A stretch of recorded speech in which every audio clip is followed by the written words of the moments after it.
ಆಹಾ ಸೂಪರ್ ಅಣ್ಣ. ನಿಮ್ಮ ಥರ ಯಾರು ಸ್ವಲ್ಪ ಸೆಲೆಕ್ಷನ್ ಮಾಡಲ್ಲ. ಅಕ್ಕಪಕ್ಕ ಇಂಡಸ್ಟ್ರಿಯಲ್ಲಿ ಬರ್ತಾ ಇರೋ ಸಸ್ಪೆನ್ಸ್ ಥ್ರಿಲ್ಲರ್ಸ್ ಮೂವಿ ನಮ್ಮ ಕನ್ನಡ ಇಂಡಸ್ಟ್ರಿಯಲ್ಲಿ ಬರ್ತಾ ಇರಲಿಲ್ಲ. ಅದೇ ಭಾಳ ಬೇಜಾರಾಗಿತ್ತು. ಫೈನಲಿ ಬಂತು ನೋಡಿ, ನಮ್ಮ ರಾಜ್ ಬಿ ಶೆಟ್ರು ಅಭಿನಯದ ರಕ್ಕಸಾಪುರದೋಳು. ಇವಾಗ ತಾನೇ ಮೂವಿ ನೋಡಿದ್ದಾಯಿತು. ಮಾತಾಡೋಣ ಮೂವಿಲಿ ಏನು ಇಷ್ಟ ಆಯಿತು, ಏನು ಕಷ್ಟ ಆಯಿತು ಅಂತ. ಇನ್ಸ್ಪೆಕ್ಟರ್ ಶಿವ ಮೆಂಟಲಿ ವೀಕ್, ಕುಡಿಯೋದ್ರಲ್ಲಿ ಸ್ಟ್ರಾಂಗ್. ಇವರು ಝೀರೋ ಕ್ರೈಮ್ ಇರೋ ಒಂದು ಹಳ್ಳಿಗೆ ಟ್ರಾನ್ಸ್ಫರ್ ಆಗ್ತಾರೆ.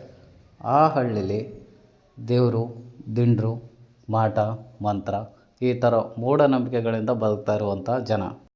ಆ ಊರಿನಲ್ಲಿ ಒಬ್ಬ ಪೂಜಾರಿ ರಕ್ತ ಕೇಳುವಂಥ ರಾಕ್ಷಸ ಈ ಊರಿಗೆ ಬಂದಿದ್ದಾನೆ, ಅಪಶಕುನದ ಮಾತೊಂದು ಹೇಳ್ತಾರೆ.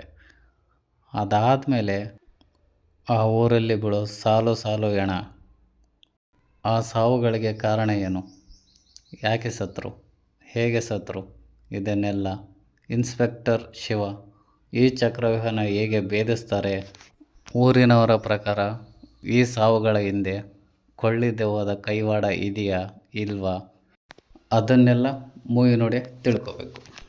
ಇಡೀ ಮೂವಿಲಿ ಬಿಗ್ಗೆಸ್ಟ್ ಪಾಸಿಟಿವ್ ಅಂದರೆ ರಾಜ್ ಬಿ ಶೆಟ್ಟಿಯವರು.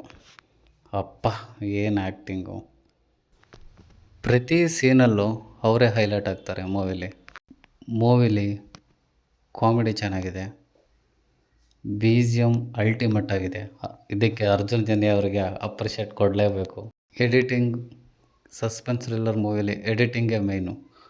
ಯಾವುದನ್ನು ಎಲ್ಲಿ ತೋರಿಸ್ಬೇಕು, ಯಾವುದನ್ನು ಹೈಡ್ ಮಾಡಬೇಕು, ಆ ಕೆಲಸನ ಪಿ ಎಮ್ ಪ್ರಕಾಶ್ ಅವರು ತುಂಬ ಚೆನ್ನಾಗಿ ನಿಭಾಯಿಸಿದ್ದಾರೆ.